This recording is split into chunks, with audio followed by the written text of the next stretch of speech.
Welcome to Consider the Confession, a brief discussion of matters about and within the Second London Baptist Confession of Faith. My name is Fred Pugh. I am chairman of the Board of Trustees of the International Reformed Baptist Seminary. I'm here this morning again with Dr. James Renihan, president of the seminary. Good morning, Dr. Renihan. Good morning, Fred.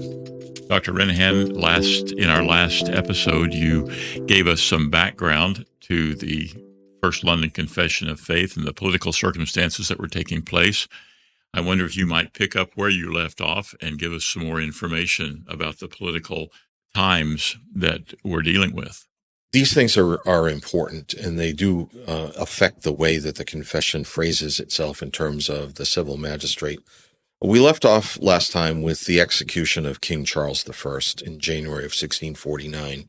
I do remember reading the Tyrannicide Brief about that. Very good book. That's a great book, isn't it? It's a lawyer who's a historian who basically says if King Charles were alive today, he would be tried as a tyrant and convicted. Right. Of course, the regicides, as they're called, who were involved in his death, ultimately paid the price.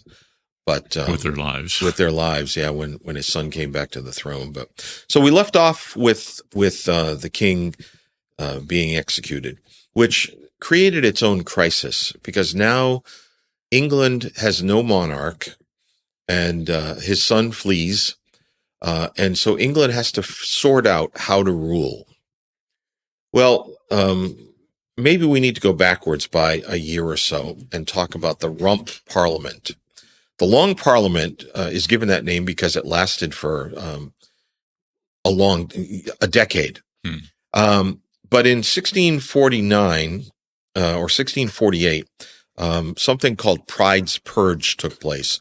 The generals in parliamentary army weren't happy with the way that Parliament was proceeding. So they sent a colonel named Pride to meet the session of Parliament and with his soldiers stand at the door. And they turned away all of the members of Parliament that they did not approve of, and they actually arrested many of them, put them in jail for a period of time. And that meant that Parliament was suddenly much smaller than it had been before. Hence, it's called the Rump Parliament. That is the first attempt now to try to govern England apart from a king. I realize it comes into existence before the execution, but they're the body that tries him and decides to execute him. So what do? Well, they try to proceed with the form of government that they have, and it's very unsuccessful.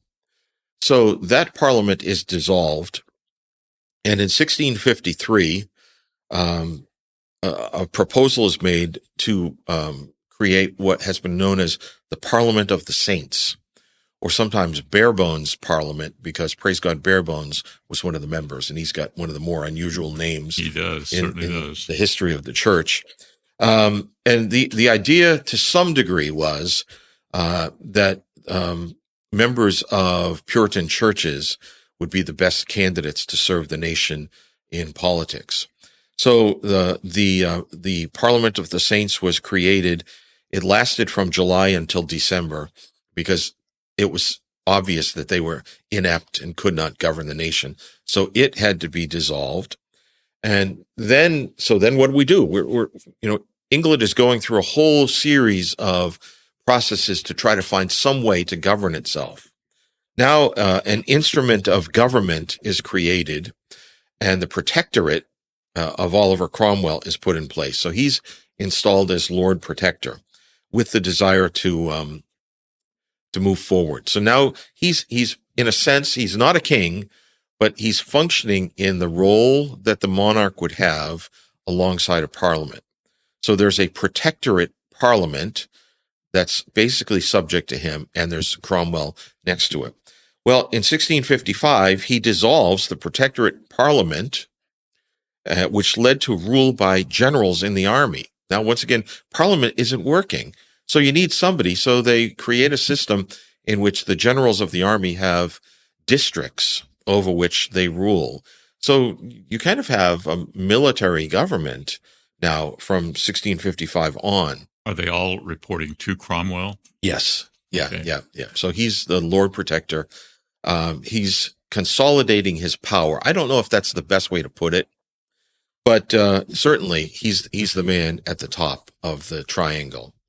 In 1657, a document called the Humble Petition and Advice was formed, and it offered the crown to Cromwell. So he was going to become king. He turned it down, but he delayed and delayed and delayed his decision, which offended many, including John Owen. They didn't want a king. They didn't want Cromwell to be king. So they didn't, they were unhappy with the fact that he hemmed and hawed over the decision. He finally turned it down.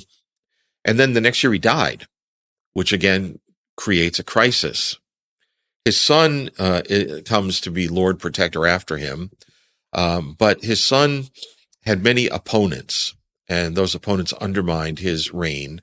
And so by the time you get to 1660, there's so much frustration that General Thomas Monk calls for, he instigates circumstances for Charles II to return to the throne.